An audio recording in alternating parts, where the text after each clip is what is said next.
bien, frères et sœurs, ouvrons les Écritures, s'il vous plaît, dans le livre de la Genèse au chapitre 2.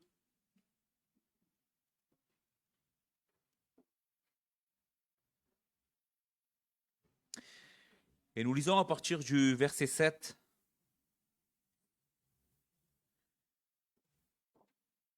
L'Éternel Dieu forma l'homme de la poussière de la terre, il souffla dans ses narines un souffle de vie, et l'homme devint une âme vivante. Verset 15.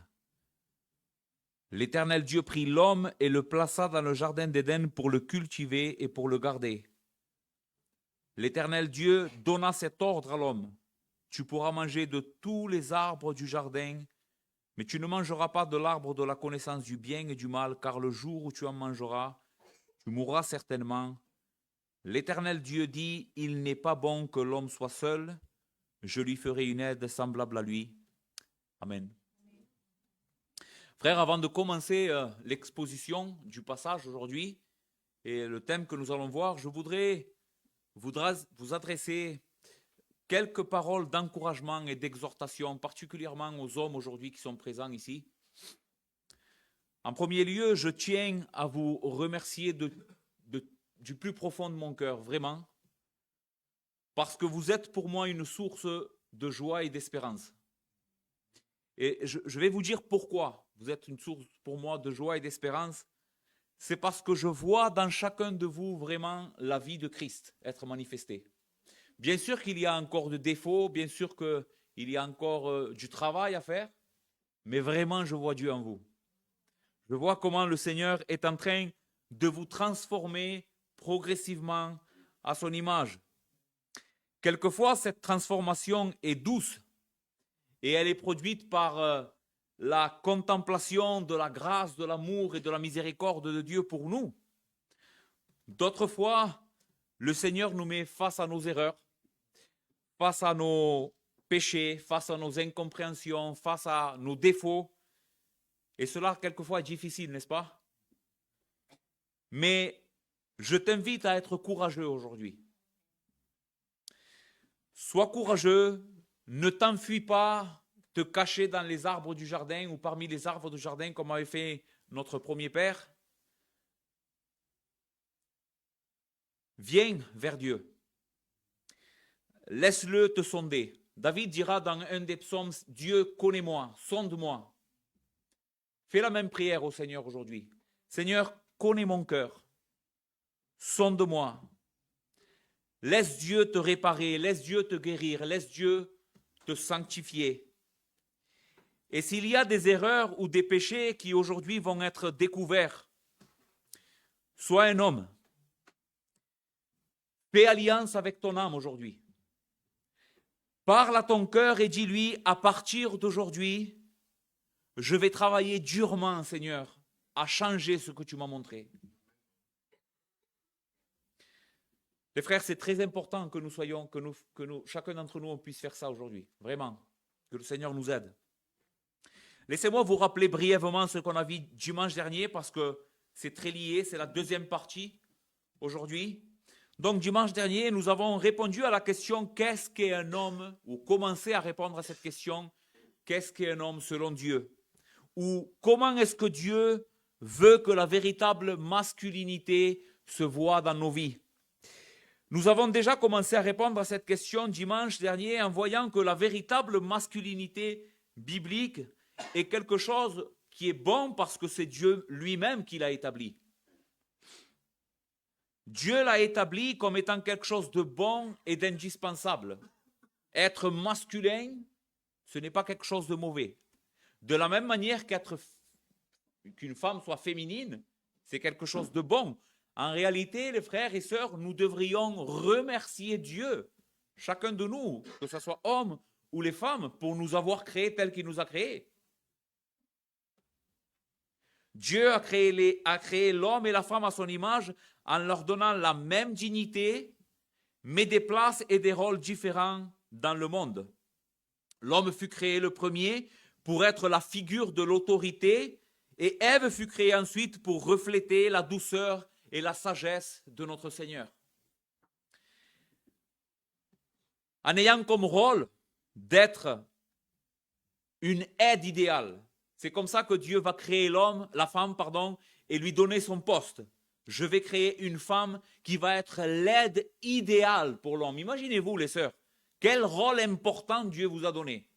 Vous êtes l'aide idéale. Et nous avons vu comment les apôtres du Seigneur Jésus-Christ prennent appui et fondement sur cet enseignement des Écritures pour nous parler de l'ordre dans le culte public et l'ordre qui existe dans nos relations les uns avec les autres. Ainsi, mes frères, ce qui s'est passé dans le jardin reste toujours la norme et nous aide à comprendre et à savoir comment nous devons fonctionner dans le monde que Dieu a créé. Ce n'est pas quelque chose qui s'est passé dans le jardin et que maintenant ça n'a plus rien à voir avec nous, mais si j'espère qu'il y a quelque chose qui vous a marqué, comme on en parlait hier avec les frères, c'est que nous sommes en train de découvrir dans ce livre, dans les premières pages de la Bible, qu'en réalité, ce qui s'est passé dans le jardin est crucial pour nous. On ne pourrait pas se comprendre si on n'aurait pas le livre de la Genèse. L'homme comme celui qui exerce l'autorité avec amour, justice, patience, bonté, en prenant exemple sur Christ.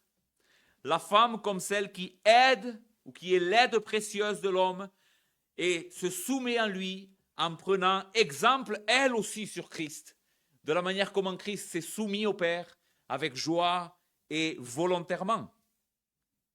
Maintenant, je voudrais vous parler de quelque chose qu'on n'a pas encore traité, particulièrement dans notre texte, dans l'exposition du texte, et auquel je voudrais vous montrer qu'il y a quelque chose de très important dans ce passage. Avant de voir donc les deux dernières caractéristiques de la véritable masculinité, qui sont que l'homme a été créé pour protéger, mais aussi guider d'après la parole de Dieu, je voudrais vous montrer quelque chose qui dans le texte est super important. Venez avec moi dans Genèse 2 pour ceux qui ont les Écritures. Et nous allons lire à partir du verset 18.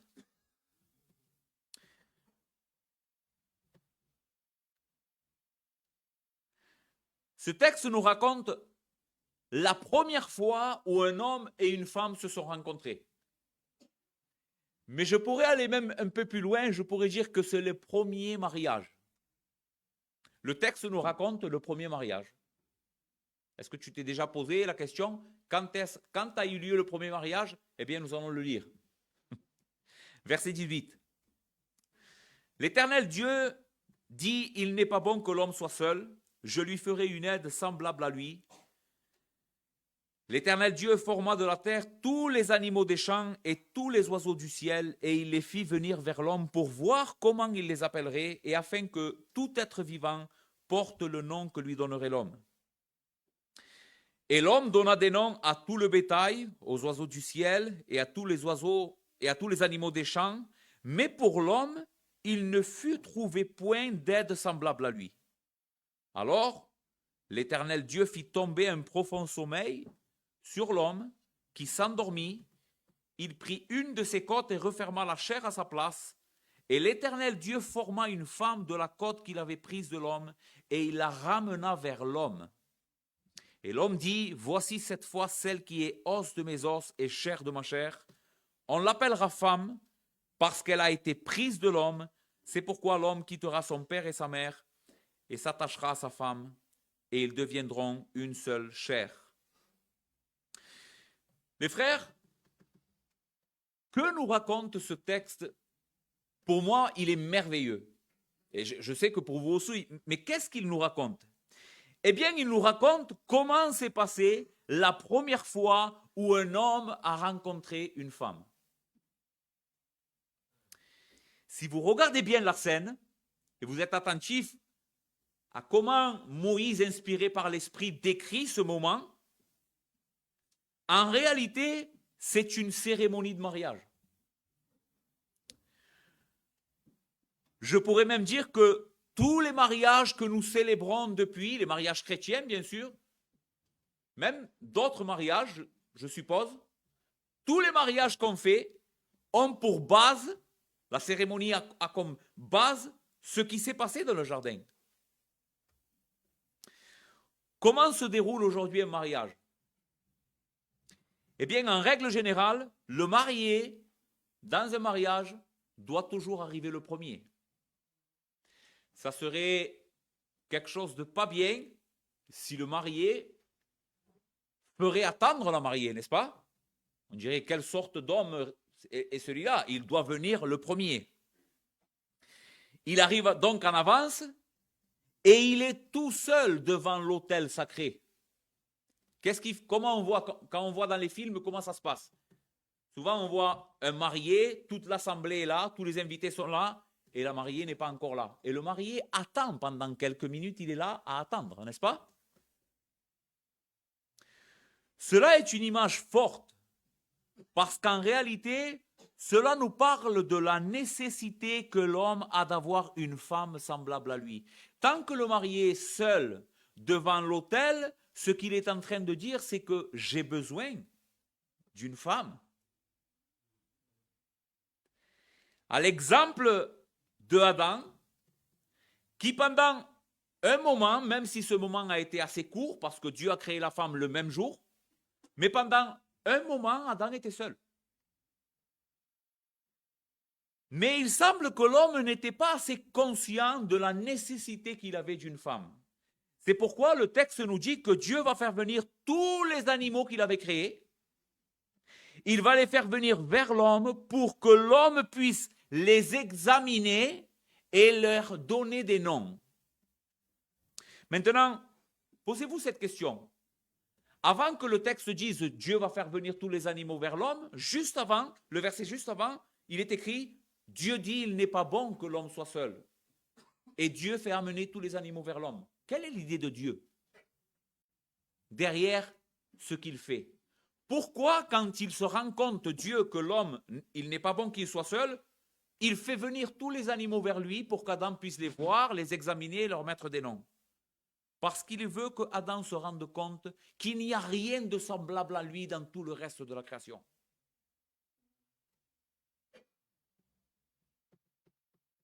C'est-à-dire aucune aide, aucune compagnie, aucune autre personne qui puisse partager ou définir quel devrait être son rôle dans le monde. J'espère que tu vas comprendre ce que je vais te dire. Écoute ce que dit le verset 20. Et l'homme donna des noms à tout le bétail, aux oiseaux du ciel et à tous les animaux des champs. Mais pour l'homme, il ne trouva point d'aide semblable à lui. Certainement que Adam a dû se rendre compte que chaque animal que Dieu avait créé, Dieu les avait fait en deux versions, un mâle et une femelle. Et que dans une certaine manière, le comportement et les relations qui existaient dans chaque espèce entre le mâle et la femelle étaient quelque chose d'harmonieux et de complémentaire. Adam a vu ça dans le lion et la lionne. Adam a vu ça dans tous les animaux qui étaient créés, hommes et femelles. Il voyait qu'ils étaient distincts, leur corps était distinct et leur fonction aussi, la manière comment ils se relationnaient entre eux.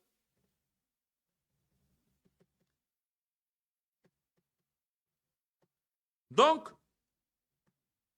le mâle de chaque espèce était défini par sa femelle et vice-versa. D'accord?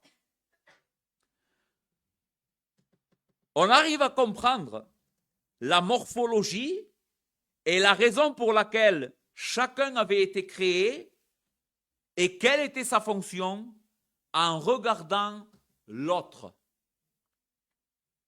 Est-ce que vous avez saisi ce que je suis en train de dire? Mais Adam était seul. Il regarde partout et il n'arrive pas à trouver l'autre. Et donc à dire, qu'est-ce que je suis? Pourquoi j'ai été fait comme ça? Il ne sait pas.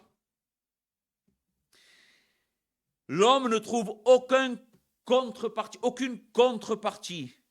C'est comme si Dieu avait placé Adam face à une évidence. Seul,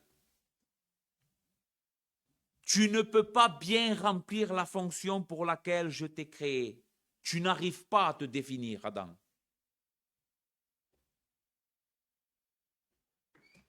Pendant ce court instant, donc, l'homme est tout seul, reprenons à notre image du mariage, devant l'autel du mariage, attendant sa bien-aimée, et ce qu'il comprend, c'est que j'ai besoin.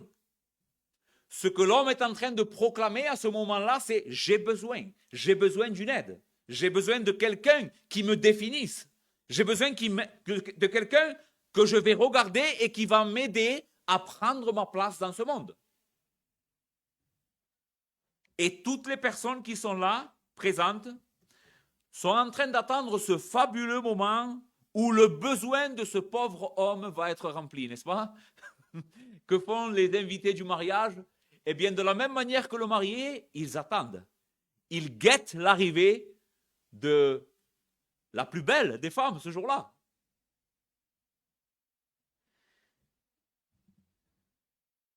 Tout à coup, les portes de l'église s'ouvrent. Une musique merveilleuse commence à se faire entendre. Et nous voyons apparaître une femme magnifique, habillée de manière splendide, se dirigeant vers son époux. Maintenant, cette mariée n'est jamais seule. Quelqu'un de très particulier dans un mariage comme il se doit l'accompagner jusqu'à l'autel du mariage. Qui est-ce? Son père. C'est le papa de la mariée qui amène au futur époux celle qui lui est donnée comme aide. Écoutez le verset 22. L'Éternel Dieu forma une femme de la côte de l'homme qu'il avait prise et il l'amena vers l'homme.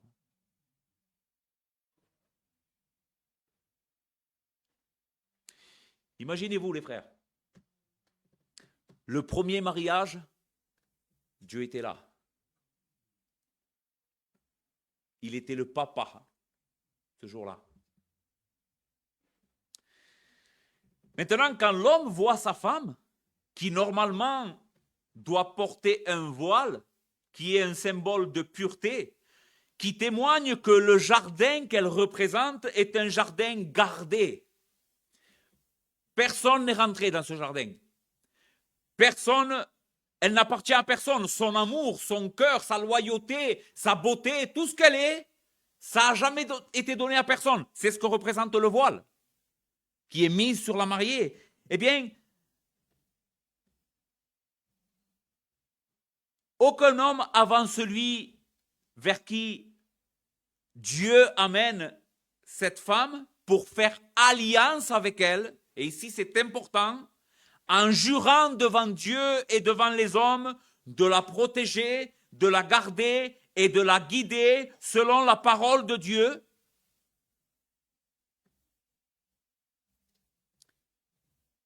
Eh bien, c'est que cet homme qui va pouvoir regarder cette femme. Elle va être à lui. Lui seul va pouvoir lever le voile, n'est-ce pas, après avoir juré et fait alliance avec elle, et pouvoir rentrer dans ce jardin. Les frères, nous voyons ici l'institution du mariage, pas du pax. Se paxer ou vivre avec une femme sans s'être marié de manière légale, en liant sa vie, ce n'est pas biblique. Ce n'est pas la volonté de Dieu pour l'homme et la femme. L'homme et la femme doivent se lier ensemble. Ils doivent se lier jusqu'à la mort. Jésus dira qu'il n'est pas bon que l'homme sépare ce que Dieu a joint.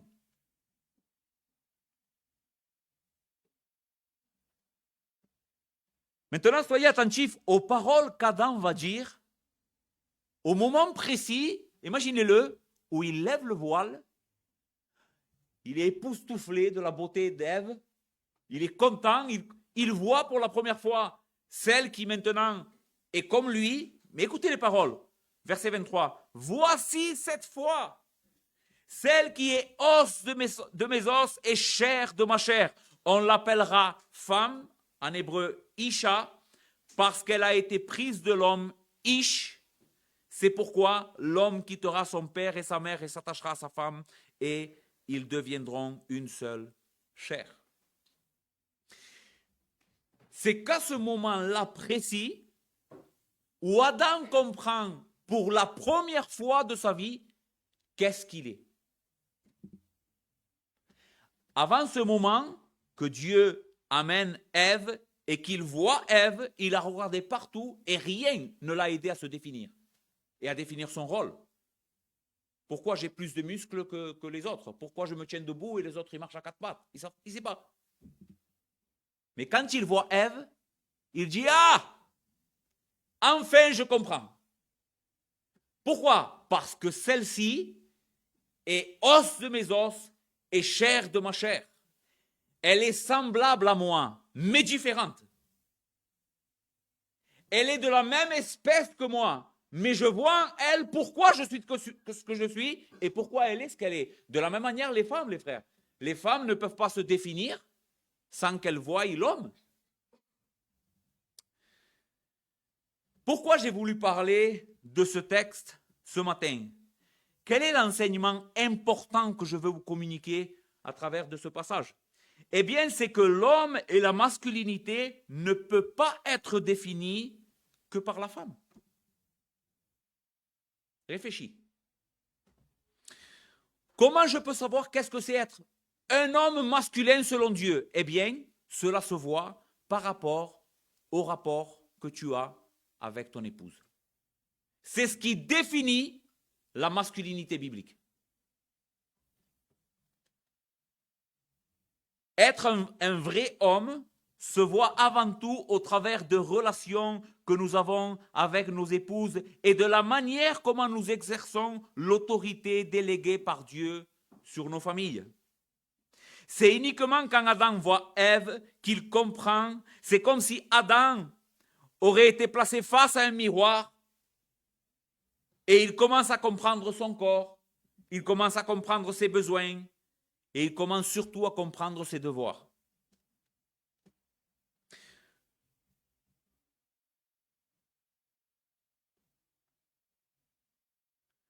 Mon frère, regarde celle que Dieu t'a donnée. Encore une fois, je vous ai fait beaucoup regarder vos femmes en ce moment, mais c'est bien. C'est pour ça que je voulais que vous soyez à côté. Eh bien, celle qui est à côté de toi est l'unique qui, de manière spéciale, t'aide à comprendre qu'est-ce que tu dois être en tant qu'homme. Ne regarde pas ailleurs.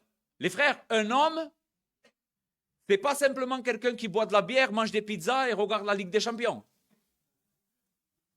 C'est pas ça un homme, pas du tout.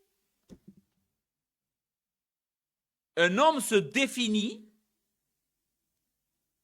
se voit, la véritable masculinité se voit, quand tu vois un homme et que tu prends garde à la relation qu'il a avec une seule femme, celle que Dieu lui a donnée en mariage, avec qui il s'est lié. Et quand tu vois la relation qu'il a avec elle, tu peux te dire, lui c'est un homme qui a compris quel est le rôle de l'homme dans le monde, lui c'est un homme qui n'a rien compris en ce qui concerne le rôle de l'homme dans le monde.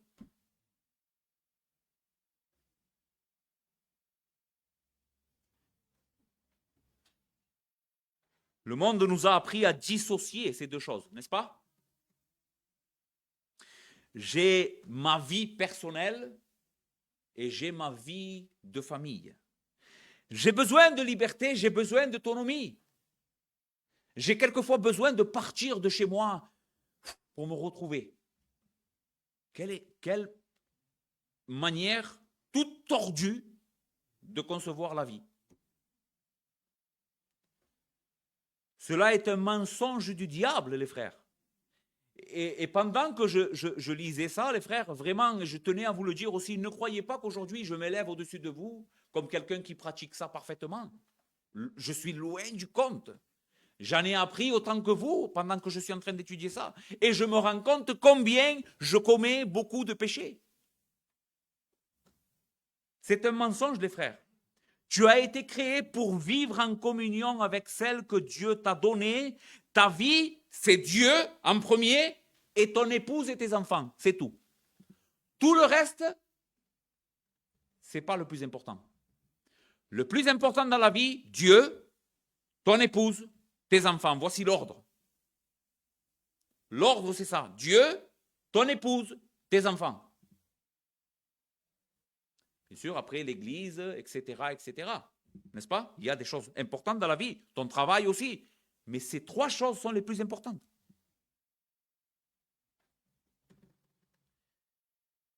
Et mon frère, tu seras jugé, écoute bien parce que ça, je ne veux pas que tu le perdes, tu seras jugé par Dieu, premièrement, sur la base de cette vérité. Comment est-ce que tu as rempli la raison pour laquelle je t'ai créé? Être un homme.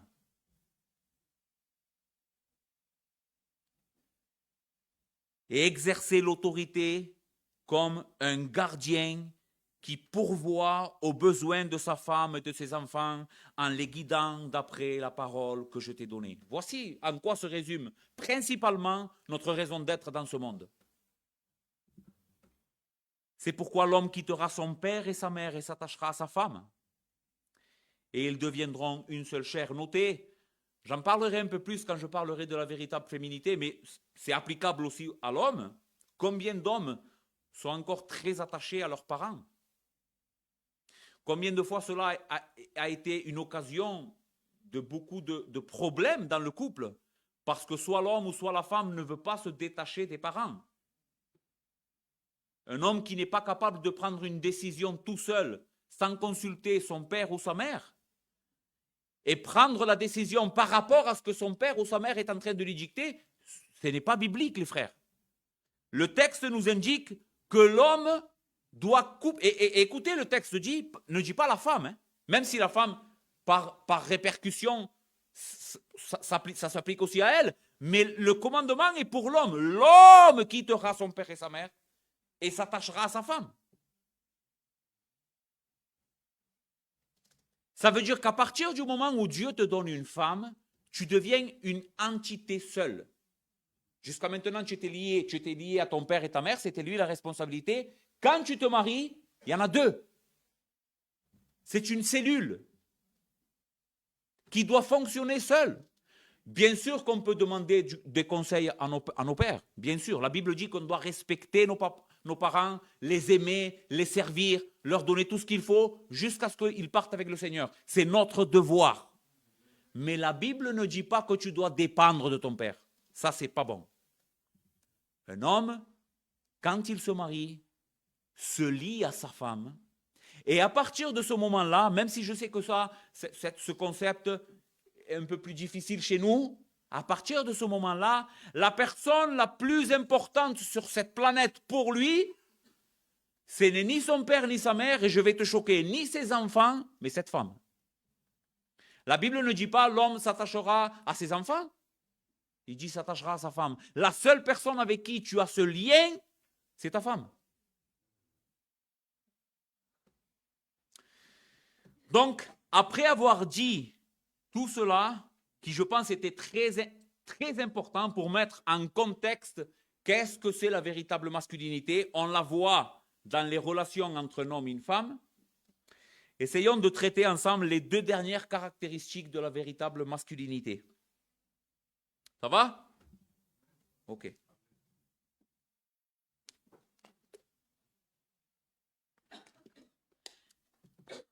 Donc, la vraie masculinité biblique, comme nous venons de le voir, a un cadre, les frères.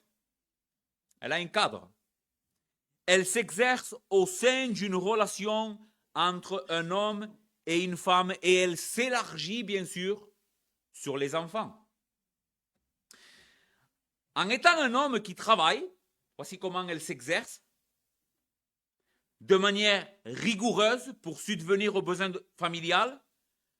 Comme nous l'avons dit dimanche dernier, cette responsabilité repose principalement, même si je ne dis pas totalement, mais principalement sur les épaules de l'homme. Une femme peut aider, on le verra plus tard quand on parlera du rôle de la femme. Une femme peut aider et elle doit aider son époux. Mais la Bible nous dit clairement que c'est notre devoir d'aller prendre la pelle et la pioche et de ramener à manger. C'est notre devoir. Ça, on l'a déjà vu. Ensuite, la véritable masculinité biblique se manifeste dans le fait que l'homme est appelé à garder et à protéger ce que Dieu lui a confié.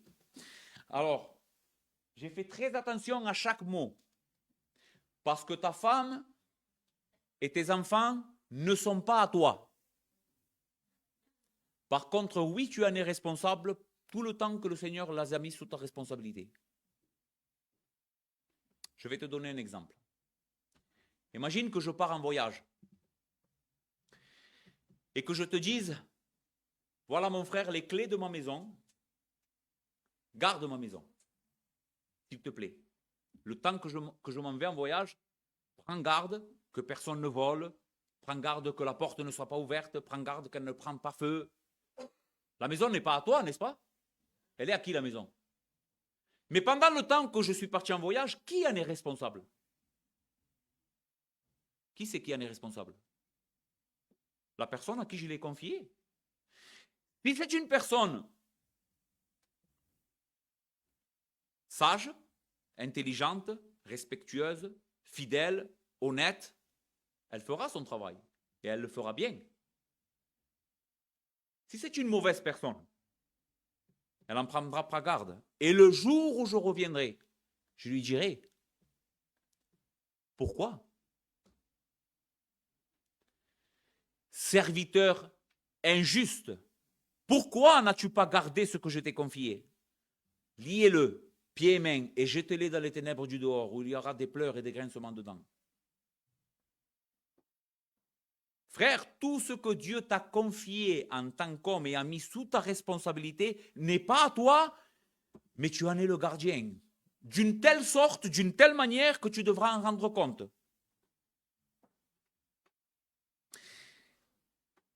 Écoutez pourquoi je dis ça. Ce n'est pas une idée qui sort simplement de ma tête.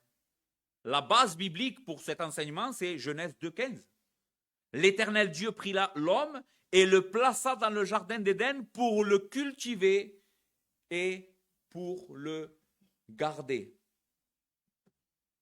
L'homme est celui que le Seigneur, ou à qui le Seigneur a donné la responsabilité de garder, en hébreu, Shemar, qui très clairement, cette parole Shemar signifie être responsable d'un bien, garder précieusement quelque chose.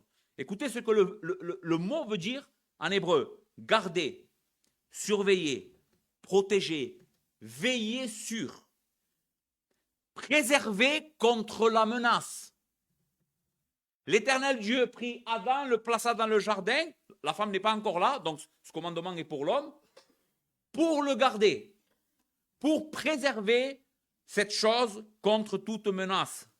Ce mot donc implique l'existence d'un danger potentiel. On ne garde pas ce qui n'est pas menacé, n'est-ce pas? Donc, avant la chute, l'homme reçoit déjà la mission de vigilance ou de protecteur.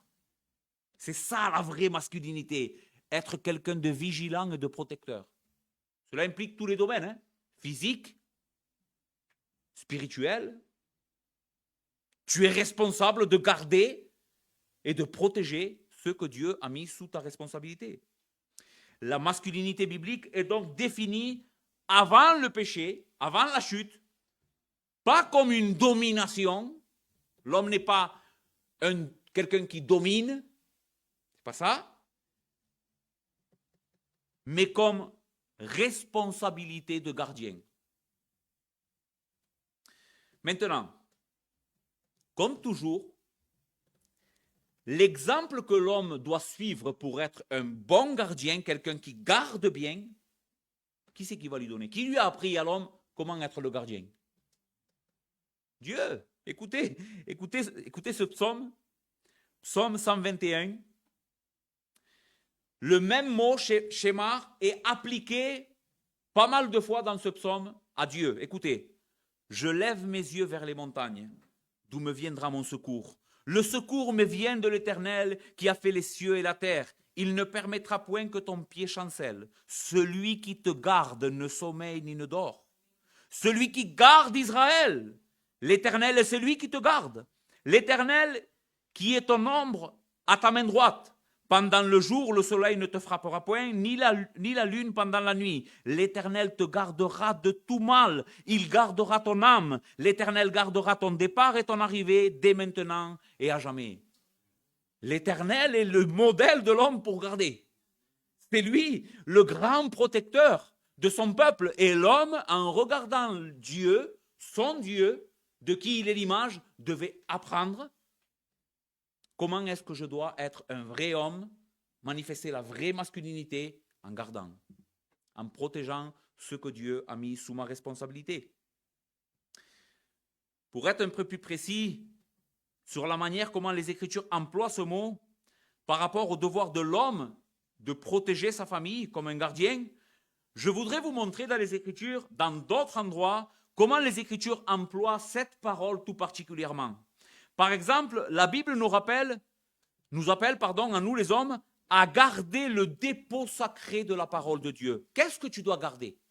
Écoute, Genèse 26, 5. Abraham a gardé, Shamar, les ordres de Dieu. Qu'est-ce qu'a fait Abraham? Qu'est-ce qu'il a gardé? Ce que Dieu lui avait donné comme parole. Deutéronome 6, 17. Vous garderez les commandements, Dieu dit à son peuple. C'est le même mot encore une fois. L'homme doit donc protéger la volonté révélée de Dieu contre toute corruption. C'est ton travail en tant qu'homme. On va le voir un peu plus bas, de manière plus spéciale, être un bon administrateur de la parole. Garder la vérité de Dieu dans ta maison de manière solide et pure. C'est à toi que le Seigneur demandera des comptes si ta femme est en train de croire une fausse doctrine. Il te dira à toi, avant de me parler à moi comme pasteur, il te dira à toi, mais oui, mais toi tu savais, pourquoi tu ne l'as pas dit?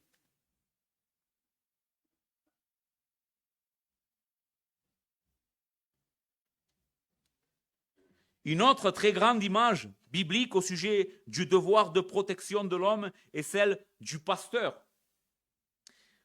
ou d'un gardien de troupeau. Et écoutez cet exemple parce que vraiment il est pas mal.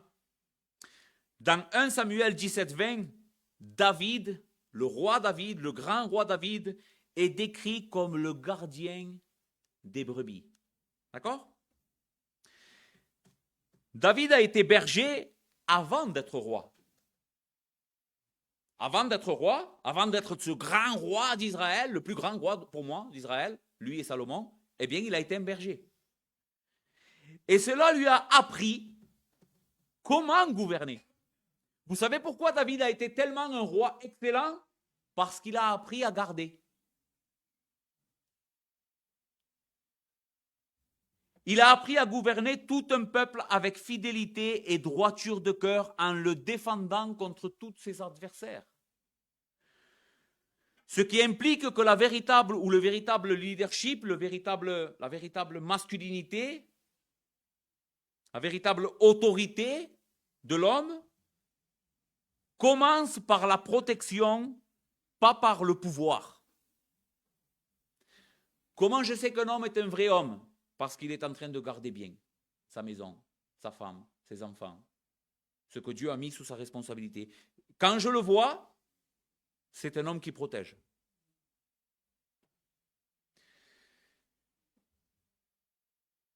Dans le psaume que nous avons lu tout à l'heure, que David, notre frère, a lu, David, le roi, pas David, notre frère, se présente avant tout comme un roi qui veut faire la volonté de Dieu, n'est-ce pas? En protégeant sa maison contre le péché. Nous l'avons vu combien de fois il décrit, je me lèverai dès le matin, nous allons le lire encore une fois. Dans le passage, la maison de David ne représente pas uniquement son foyer, mais David parle ici en tant que roi d'Israël. Et la maison en question qu'il est en train de dire, je vais la garder du péché, c'est bien sûr sa propre maison, mais David, en tant que roi d'Israël, veut garder aussi le peuple. Écoutez ce que dit le verset, ce psaume.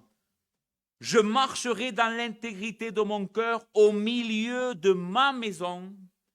Je ne mettrai rien de mauvais devant mes yeux. David comprend que s'il veut être un bon leader, s'il veut être un bon roi, un bon père de famille, en exerçant une autorité qui sera une bénédiction pour son peuple et glorifiera Dieu, cela passerait forcément par protéger et garder ce que Dieu lui avait mis sous sa responsabilité, même si cela implique donner sa propre vie. Mission numéro 1, je dois protéger le peuple et ma maison de tout mal. Écoutez ce qu'il dit à la fin. C'est fort quand même. Celui qui se livre à la fraude n'habitera pas dans ma maison. Celui qui dit des mensonges ne subsistera pas en ma présence. Chaque matin, je réduirai au silence tous les méchants du pays, afin d'exterminer de la ville de l'Éternel tous ceux qui commettent l'iniquité. Regardez la détermination de David à combattre le mal dans sa maison. Il dit, je ne vais pas permettre, je ne vais tolérer aucun péché chez moi et je vais le faire chaque jour. Ça veut dire que je vais être à la brèche. Dès qu'il va y avoir le moindre mal qui va pointer sa tête, je vais le couper, direct.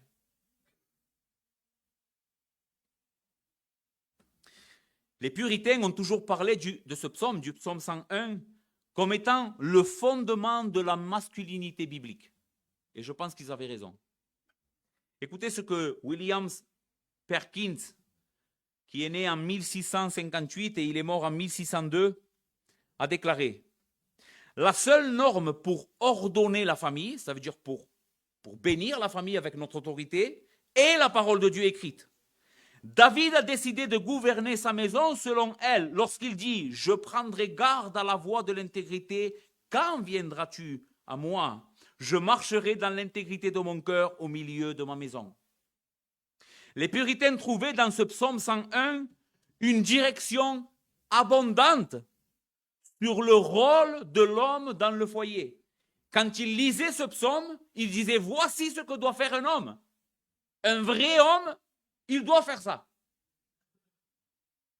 Matthieu Henry, un autre homme de Dieu, dira, en appelant le psaume 101, le psaume du chef de famille. Voici comment il l'appelait.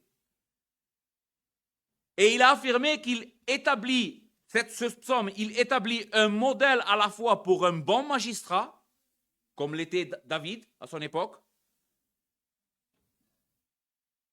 mais aussi pour un bon maître de famille ou de maison. Permettez-moi ici, et j'ai été vraiment touché par ça, permettez-moi de vous témoigner d'une histoire qui est arrivée à George Whitefield. Je ne sais pas si vous savez qui est George Whitefield, mais George Whitefield est connu comme le plus grand prédicateur qui ait eu de tous les temps. C'était un homme que quand il prêchait l'évangile, le Seigneur lui avait donné un ministère extraordinaire. Il prêchait l'évangile à l'air libre. Et il a produit un des plus grands réveils en Angleterre, mais aussi il a visité les États-Unis à l'époque où les États-Unis étaient encore la Nouvelle-Angleterre. Mais cet homme a quelque chose d'extraordinaire. Je vous invite à lire son histoire. Et George Whitefield raconta comment un jour, pendant un week-end, il passa un week-end dans la maison de Jonathan Edwards. Jonathan Edwards est né en 1703 et il est mort en 1758. Et Jonathan Edwards est considéré comme le plus grand théologien que les États-Unis ont fourni. Et l'homme par qui le plus grand réveil aux États-Unis a eu lieu. Je disais dernièrement à mon épouse, si les États-Unis sont ce qu'ils sont aujourd'hui, c'est vrai, une terre majoritairement chrétienne, c'est en grande partie dû à cet homme et à l'influence qu'il a exercée durant sa vie. Jonathan Edwards est un géant dans la foi. Et George Whitefield nous raconte qu'un jour, il est parti en voyage et il a passé un week-end dans la maison de Jonathan Edwards. George Whitefield, à cette époque-là, était célibataire, il n'était pas encore marié.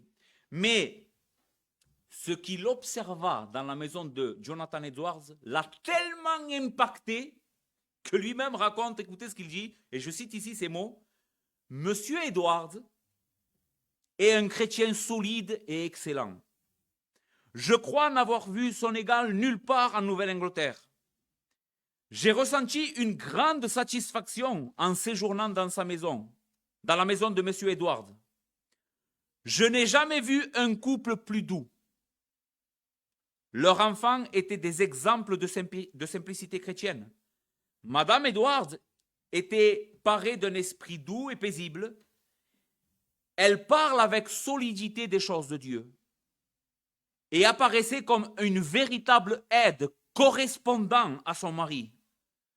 Cela m'a conduit à renouveler les prières que j'adressais à Dieu depuis plusieurs mois afin qu'il lui plaise de m'accorder une fille d'Abraham comme épouse. » Frère, la manière comment nous gardons nos maisons du péché est un témoignage extraordinaire que nous sommes en train de rendre au sujet de la gloire de Christ et de la puissance de son évangile. George Whitefield, qui est un homme extraordinaire de Dieu, quand il va voir vivre Jonathan Edwards, sa femme, ses enfants, et comment Jonathan Edwards était en train de vivre selon la parole de Dieu, il va être ébloui, il va dire « Je veux ça. Je veux ça. Je veux un couple comme celui-là, moi aussi. »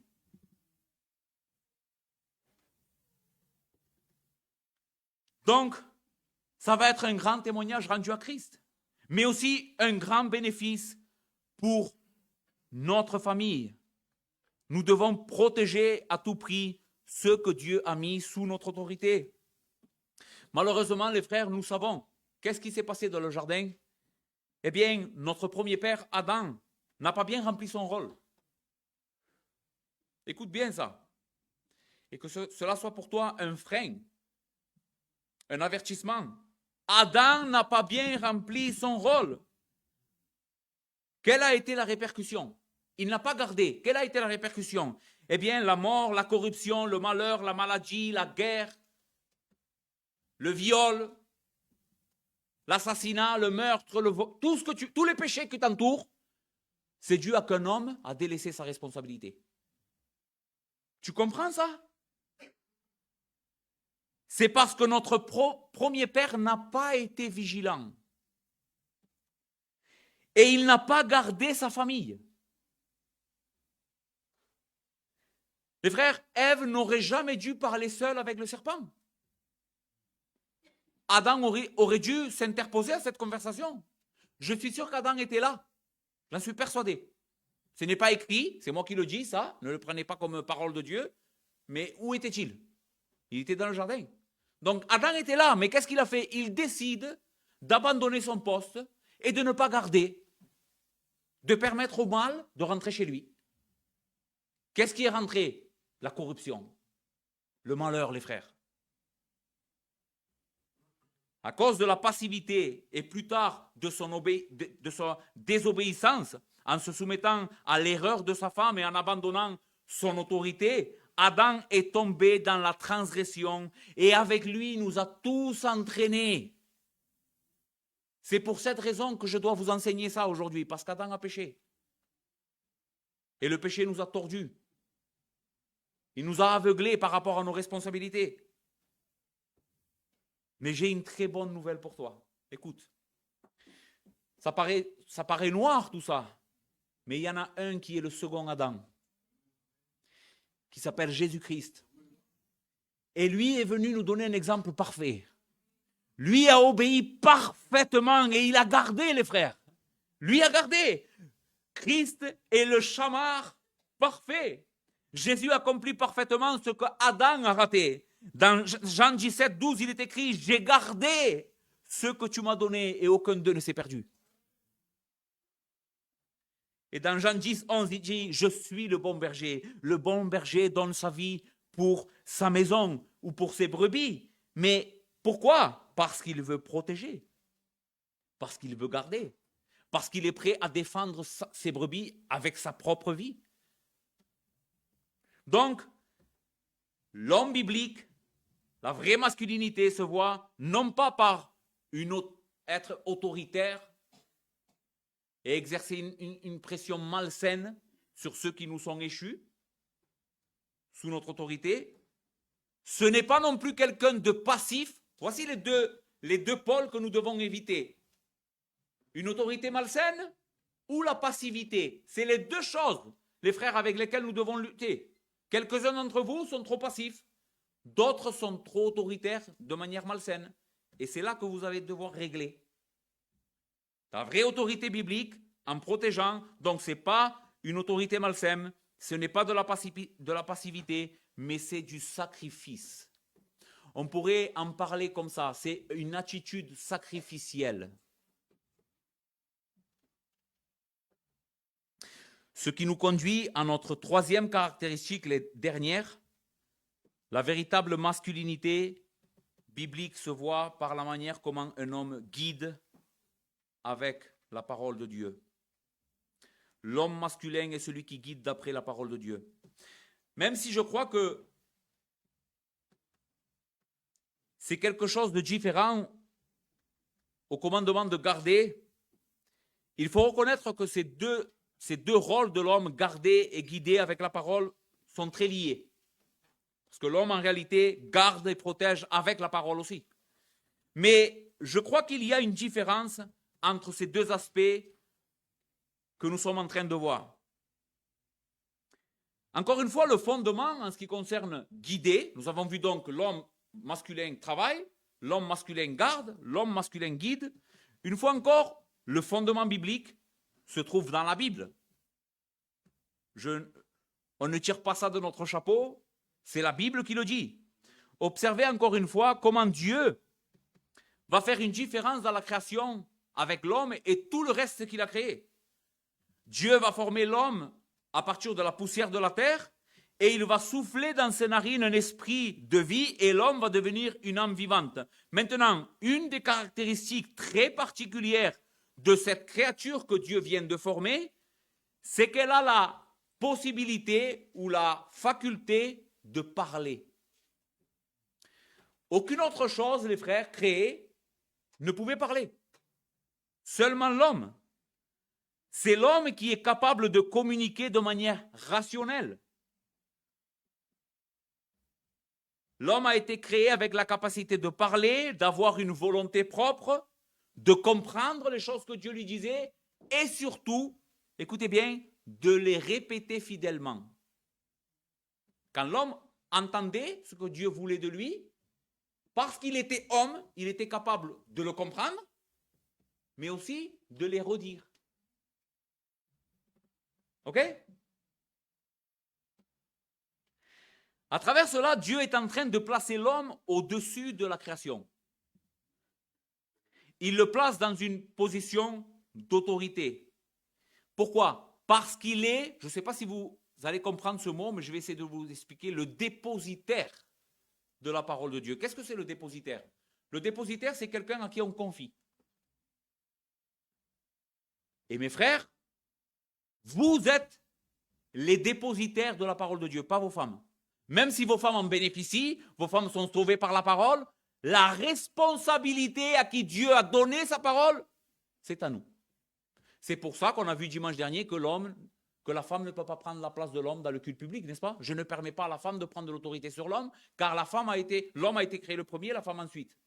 Pourquoi? Parce que c'est nous les dépositaires de la parole. Nous, on est capable de l'entendre, de la comprendre et de la répéter. Posez-vous cette question. Comment est-ce que Ève savait quand le serpent lui dit « Non, Dieu sait que le jour où tu en mangeras, tu seras comme lui ». Ève lui dit « Non, non, non, non. Dieu nous a dit on peut manger de tous les arbres du jardin, sauf de celui-là ». Comment elle le sait? Parce que regardez le texte de Genèse, elle n'était pas là quand Dieu dit ça. Comment elle le sait? Adam lui a dit. Dieu n'a pas parlé avec Ève. Certainement qu'il a dû parler avec elle après, on le voit dans le passage. Mais Dieu, quand il a donné sa parole, ses commandements, ce que l'homme devait faire, il lui a dit à Adam. Et Adam devait exercer son autorité masculine en transmettant fidèlement ce qu'il avait reçu de Dieu. Donc, l'homme était censé communiquer la vérité de Dieu à son épouse. Écoutez le verset 15. L'Éternel Dieu prit l'homme et le plaça dans le jardin d'Éden pour le cultiver et le garder. L'Éternel Dieu donna cet ordre à l'homme. Tu pourras manger de tous les arbres du jardin, mais tu ne mangeras pas de l'arbre de la connaissance du bien et du mal, car le jour où tu en mangeras, tu mourras. C'est l'homme qui avait reçu explicitement le commandement de ne pas manger de l'arbre.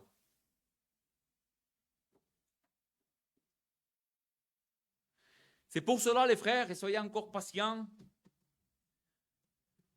que Dieu plus tard, quand il va maudire le serpent, maudire la femme et maudire l'homme à cause du péché, écoutez ce qu'il va dire à l'homme.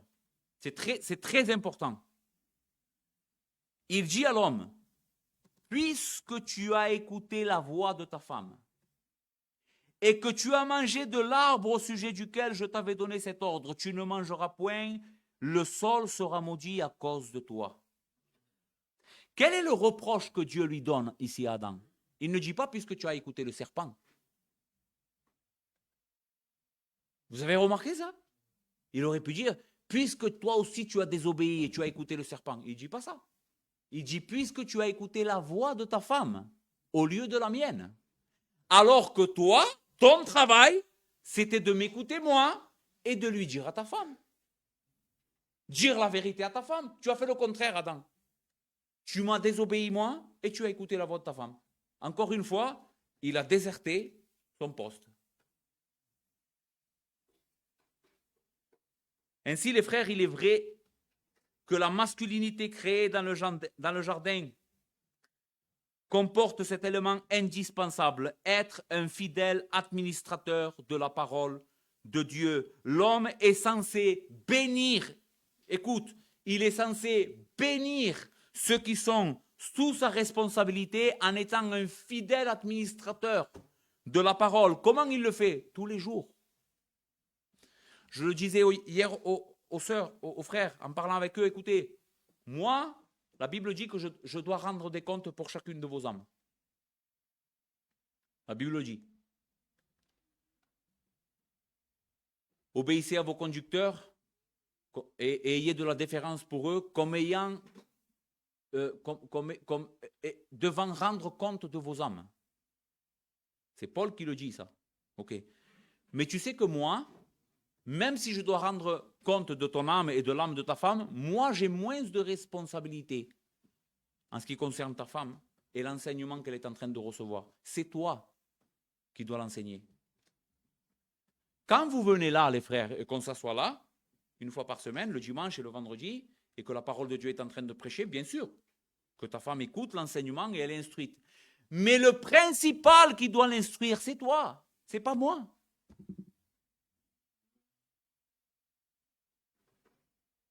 Qu'est-ce que ça veut dire, ça? Que dans la semaine, il faut que tu t'assoies avec ta femme et que tu ouvres ce livre. Regarde ce qu'il y a écrit. Passons un moment de prière tous les deux. Appelle les enfants. Aujourd'hui, on ne regarde pas la télé. On s'assoit, on va lire un psaume.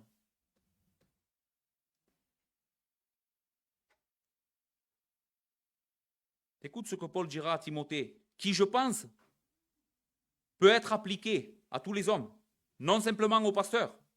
Écoute bien. En exposant ces choses, ô frère, tu seras un bon ministre de Jésus-Christ, nourri des paroles de la foi et de la bonne doctrine que tu as exactement suivies. Repousse les contes profanes de vieilles femmes. Exerce-toi la piété, car l'exercice corporel est utile à peu de choses, tandis que la piété est utile à tout. Elle a la promesse de la vie présente, mais celle à venir. Nous travaillons en effet, nous combattons parce que nous mettons notre espérance en Dieu, dans le Dieu vivant, qui est le sauveur de tous les hommes, surtout des croyants. Déclare ces choses et enseigne-les. Écoute, que personne ne méprise ta jeunesse. C'est-à-dire que personne ne peut te mépriser. Ne te laisse mépriser par personne. Dieu t'a mis à ce poste-là. Si quelqu'un vient et te dit, non, mais toi, tu peux pas enseigner ta famille, dis-lui, c'est faux ce que tu dis. Dieu le dit dans sa parole. Que personne ne méprise sa jeunesse, mais sois un modèle pour les fidèles, en parole, en conduite, en amour, en foi, en pureté, jusqu'à ce que je vienne. Applique-toi à la lecture, à l'exhortation, à l'enseignement. Ne néglige pas le don qui est en toi et qui t'a été donné par l'imposition des mains, par l'assemblée des anciens. Écoute bien, occupe-toi de ces choses. Donne-toi tout entier à elles, afin que tes progrès soient évidents pour tous. Veille sur toi-même et sur ton enseignement, persévère dans ces choses, car en agissant ainsi, tu te sauveras toi-même et tu sauveras ceux qui t'écoutent. Si ces paroles ne sont pas empreintes de poids, de solennité et de sérieux, mon frère, dis-moi, qu'est-ce que je peux te dire alors pour t'exhorter à faire ce que tu dois faire? Je voulais vous parler d'Éphésiens 5, mais on va finir ici. Qu'est-ce qu'on a vu ces 2 dimanches? Qu'est-ce que c'est la masculinité biblique? Être un homme, qu'est-ce que c'est? C'est être un père. C'est être un homme qui est responsable avant tout en travaillant fidèlement. C'est être un homme qui garde ce que Dieu a mis sous sa responsabilité, qui est un homme qui combat le péché, qui ne laisse pas le péché rentrer chez lui, qui n'est pas un modèle de péché, les frères. Et c'est être un homme qui parle la vérité chez lui, quand il rentre chez lui, quand il sort, quand il se couche et quand il se réveille. Tu parleras ces choses à tes enfants, dit Dieu à Israël. Lis-les à tes mains, mets-les à ton front. Et quand tu te lèveras, tu raconteras ça à tes enfants. Tu raconteras qui je suis. C'est ton rôle. Frère, si tu n'es pas en train de remplir ces choses, tu es en train de pécher. Peu importe ce que tu fais d'autre pour le Seigneur, tu pèches. Tu es en train de te rebeller gravement contre Dieu. Pose-toi la question, qu'est-ce qu'il y a dans ma vie qui est en train de contredire tout ça? Tout ce que le Seigneur m'a appris. Alors je sais les frères que je suis un mauvais prédicateur, il y a plein de choses encore à voir peut-être, mais j'ai essayé de vous donner tout ce que j'ai pu. D'accord? Mais tu as compris le message, n'est-ce pas? Qu'est-ce qui est en train de contredire la chose pour laquelle Dieu t'a créé? Examine ta vie.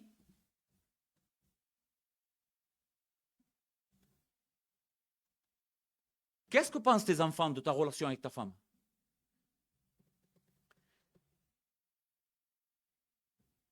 Qu'est-ce qu'ils se pensent? Quand ils te voient vivre avec ta femme, et écoutez bien, les frères, les meilleurs, ceux qui disent la vérité à notre sujet, c'est nos enfants. Ici, tu peux être le plus grand, moi je peux être le plus grand spirituel, l'homme parfait, mais ce que je suis vraiment, c'est ce que je suis chez moi durant la semaine. Et tes enfants le savent. Assis-toi. Prends le temps de boire un café avec eux. Tu leur donneras de l'eau à eux. Et pose-leur la question. Sérieusement, je te le dis. Sérieusement, mon frère. Pose-leur la question. Papa, qu'est-ce que tu penses de moi?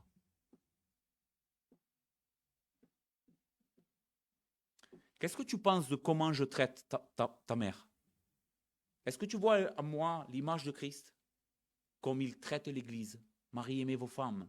Comme Christ a aimé l'Église et s'est livré lui-même pour elle afin de la sanctifier et de la purifier par la parole. Christ n'a pas aimé la meilleure femme, les frères, il a aimé la pire. J'ai mis un texte, je voulais vous en parler, je n'ai pas le temps. Christ a aimé la pire femme possible. Et il a donné sa vie pour elle. Tu n'as pas d'excuse en disant, oui, mais ma femme, elle est comme ça. Ça ne te dégage pas, ça. Au contraire, ça aggrave ta culpabilité. Parce que si ta femme a des problèmes, c'est à toi de les arranger. C'est toi qui dois être un modèle de sagesse, d'amour, de patience, de bonté, pour la purifier avec la parole et la présenter comme Christ a fait avec l'Église, une Église sainte, glorieuse, sans tache. C'est toi. Qu'est-ce que tu es en train de faire, mon frère? Oui, mais ma femme a trop mauvais caractère, je ne peux pas parler avec elle. Alors j'évite. Ou je ne la contredis pas. Gros problème, mon frère. On a dit qu'il y a 2 pôles à éviter. Soit trop autoritaire, soit complètement, pardonnez-moi pour la parole, mais j'en ai pas un autre, lâche. Tu nies tes responsabilités et tu préfères te cacher. Dieu te demandera des comptes, mais pas si tu te repens aujourd'hui. Si tu décides dans la puissance du Saint-Esprit de te lever et de dire, Seigneur, je veux être un homme. Je veux être un homme qui te glorifie. Je veux être un homme qui bénit ma famille. Je veux marcher pour la raison pour laquelle tu m'as créé. Je veux bien fonctionner, Seigneur. Et tu fais confiance à Dieu en devenant obéissant. Frère, ne fais pas des grandes choses. Rome ne s'est pas fait à un jour. Commence petit. Commence petit. Commence par te repentir aujourd'hui.